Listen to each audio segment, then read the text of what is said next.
Today I'm going to talk about how to fuel growth and how to drive ROI through the strategic use of advocates in your community. You'll learn how I grew our community by 1,900% and drove $2.8 million in value to the business. I'll share how I'm able to quantify the value so you can start reporting what you're already doing today. I'll also provide you with ideas on how you can improve your programs in order to drive value for your community and your organization. But first, I'd like to take a step back and introduce myself. Hi, I'm Jessica, and I've been running customer communities in the EdTech space for the last 6 years. When I'm not working with my awesome community members, I love snowboarding and mountain biking with my husband, Matt, in the beautiful Canadian Rockies. We live with our 90-pound husky cross tundra and our 2 cats. I've been managing SchoolMint's community Homeroom for the past 3 years. I bet you're wondering how I got into community management and advocacy. Approximately 6 years ago, I was working at SMART Technologies, and my boss at the time gave me the task of putting together a reference program. After doing a lot of research and putting together a strategy, I determined that an advocate program would make the most strategic sense. We needed to look at this more strategically rather than merely just sourcing referenceable customers. And it turns out that our advocates would do much more than just references. Our program would generate over $200,000 in revenue in less than 6 months. Fast forward 6 months later, and I became involved with a separate community that's focused on SMART's education customer base. I learned how great it is to work with educators, and I became connected with a little company called Hero through a friend of mine. They were looking for somebody with my skill set, and everything just seemed to fall into place. In December of 2017, we won a Best Advocate Marketing Award for Best Advocate Experience at Inflative's AdvoCamp. And in 2018, I was a finalist for Advocate Market of the Year and Best ROI. In 2017, Hero acquired SchoolMint, and in January of this year, we relaunched our brand in the community. This slide shows the new branding for our community. Here's a visual timeline of how our community has evolved. I joined the organization in September of 2016. I relaunched Homeroom in October of 2016. In December of 2017, I won a Best Advocate Marketing Award, and Hero merged with SchoolMint. In October of 2018, I was competing with some of the biggest tech companies in the world for 2 more awards, and in January of 2019, we relaunched the brand and our community, Homeroom. We initially decided to launch our community because we believed that our customers could help us build our brand. Fast forward 3 years later, and our customers have become a powerful part of our brand, and they've contributed in countless ways to our business. This leads me to navigating program changes. This time last year, I was looking at a complete relaunch of the community. At the time, we had a ton of members who we didn't want to lose with the refresh. So what did I do? I started by getting internal stakeholders on board, and we aligned on the strategy and the vision for the program. I had already built trust with my community members, which was crucial to ensuring that we could successfully navigate this change. Finally, I was super transparent with members. I communicated with them along the way so that they knew why we were making a change, and they knew that they could reach out to me at any time if they had questions or feedback. Here are a few examples of how we shared the news of our acquisition with community members. These screenshots are activities or challenges that customers can complete in our community. They get points for everything they do by completing these challenges and interacting with our brand. And they can redeem their points for opportunities to advance their careers and stuff for their classrooms, like pizza parties. The image on the left shows how I've built trust with my community. One of the first activities or challenges they see when they join is this screenshot on the left that shares 5 personal facts about myself. And in return, I ask them to share 5 facts about them. I try to personally respond to every member, and I found out things that I would never learn about my members, like the fact that one member beat cancer. The image on the right is an example of how I shared the news of our acquisition with community members. I was transparent about the acquisition, and members knew that they could contact me at any time if they had questions. I've had the opportunity to build personal relationships with my community members over the last 3 years, like the one quoted on this slide. I actually just sent a onesie to a customer who had a baby a few weeks ago. So how has our community evolved over time? I've grown it by 1,900% and delivered $2.8 million in value to the business.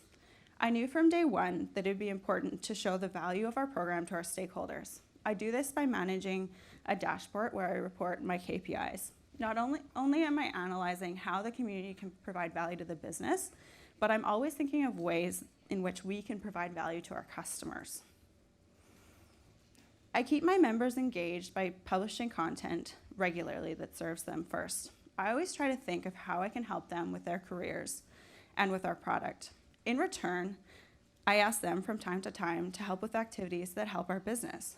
They can participate in blog posts, submit quotes about our product, write online reviews, help close deals through referral calls with a prospect, and submit leads to our sales team via referrals.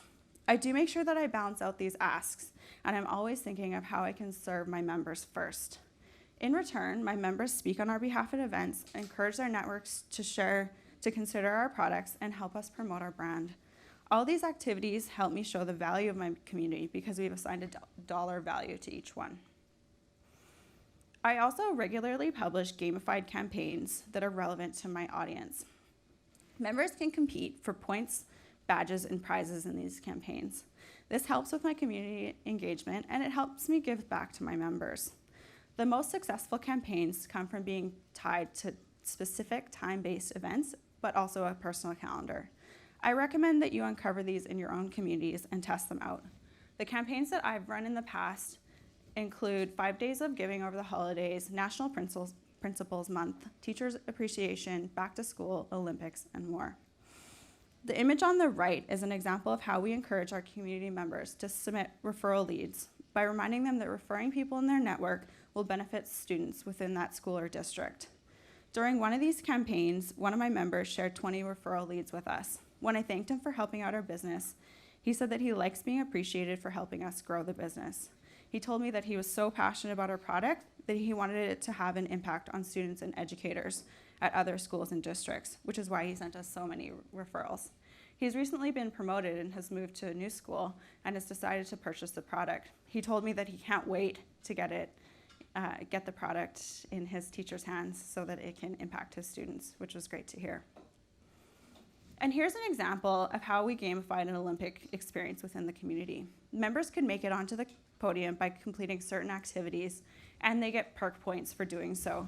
It was a really fun way to engage our community. For all the campaigns that I develop, I make sure that I'm strategic about the activities that I'm creating in the community. I create a few key activities that will provide value to the business, some fun and engaging activities, and educational activities that will help my members progress in their careers and with our product. Each time they complete an activity, I assign a value to the activity itself. That way we can show the value that the community is providing to the business.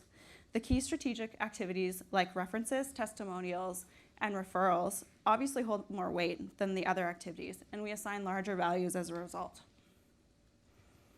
So how did we build, maintain, and grow our community? Here's my top 4 tips for growing your community.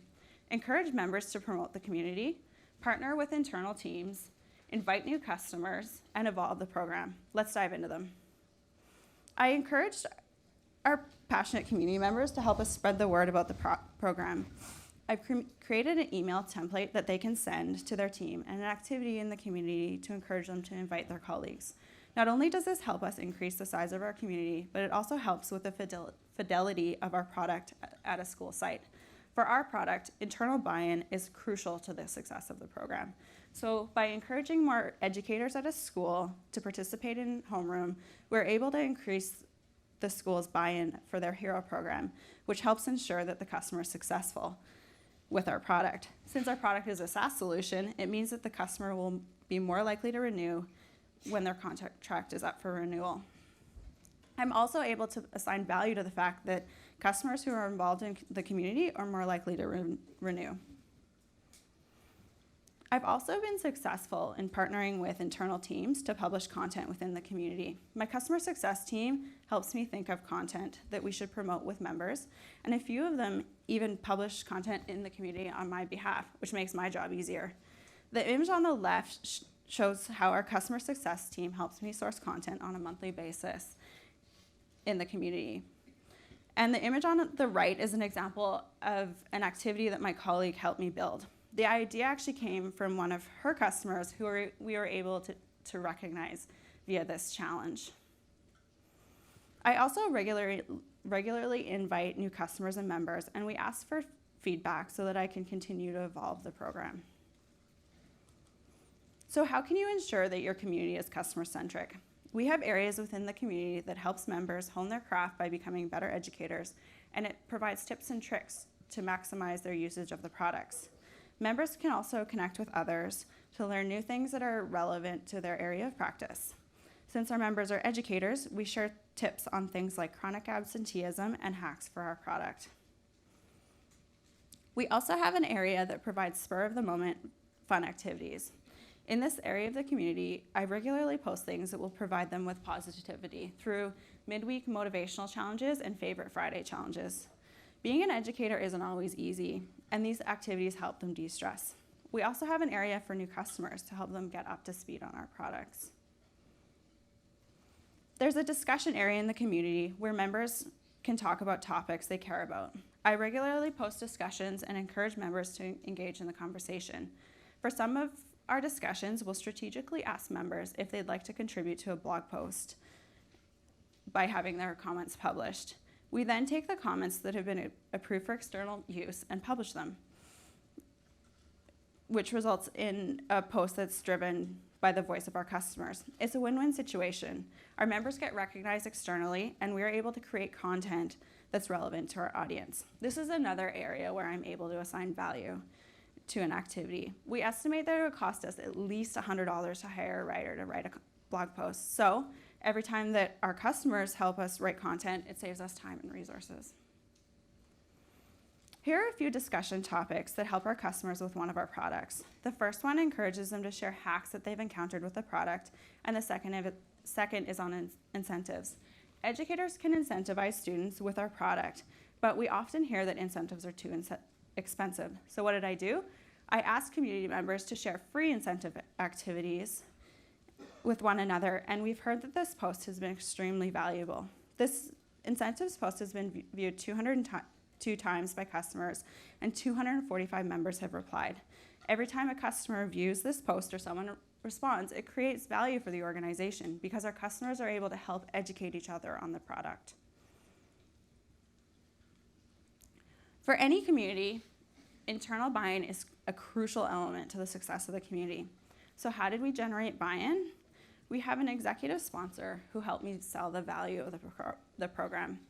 I also showed each team how the community will benefit them, and I regularly onboard new employees. I positioned the community to each team specifically to show them how it will benefit them. For example, my sales colleagues can benefit from the references and referrals that our advocates give us, whereas customer success benefits from the fact that we're able to educate customers at scale. And our product team benefits from the fact that we're able to quickly get customers to help test beta products. I've also created tools to help my colleagues understand the program, like playbooks and internal reports. Finally, I get my colleagues involved in the program, and I regularly share updates via a dedicated Slack channel. I've partnered with a few colleagues who see the benefit of the program and who regularly help me think of activities that will benefit our customers. It's a win-win scenario. I highly recommend finding internal advocates for your program. Once you find those internal advocates, I would highly encourage that you get them to help you sell the program. Here's some examples of quotes that I've received from some of my internal advocates. Interestingly enough, this quote is from someone who was a community member and ended up joining the organization. When a community member like Caressa joins an organization, the cost to onboard the employee is less because they already know how to use and are an advocate for your product. This is one more area where your program can provide value to the organization. At our sales kickoff, I had this employee, Melvin, tell his colleagues what he loves about Homeroom. If you have an advocate for your program, get them to sell it to your colleagues. It'll be much more powerful coming from them than from you. And here's one more example of an internal advocate and what he shared about Homeroom. Daniel regularly contributes to the community by responding to customers and helping them with content, which makes my job easier. And here's how all of these activities have provided value to the business. Our community members help us generate authentic content via blog posts and customer stories. We use this content in our demand generation activities. This is an example of how we asked community members over the holidays how they gave a student a second chance. We then published some of the comments in a blog post and used it for our demand generation activities. We received 75 topic replies in less than an hour. After members responded to the discussion, an activity popped up asking if they'd like to contribute to the blog post. And here's a screenshot of the blog post that we published as a result of all of these awesome comments. As I mentioned before, we figure it saves us at least $100 for every blog post that's generated because we don't have to pay a writer to write the content. And the content is written by our customers, so it's relevant to our audience.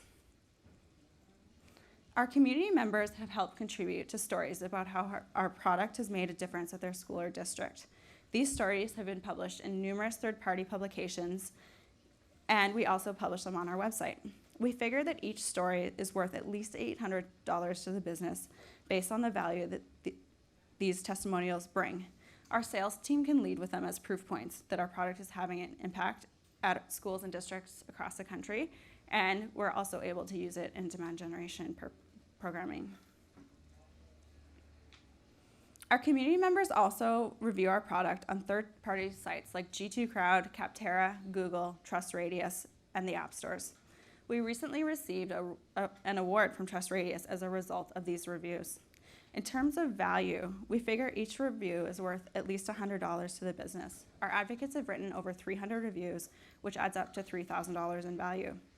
These reviews help with our search ranking on Google, they give us credibility, and we're actually generating leads via these review sites. We've also received positive press from being a top-rated product on G2 Crowd and TrustRadius.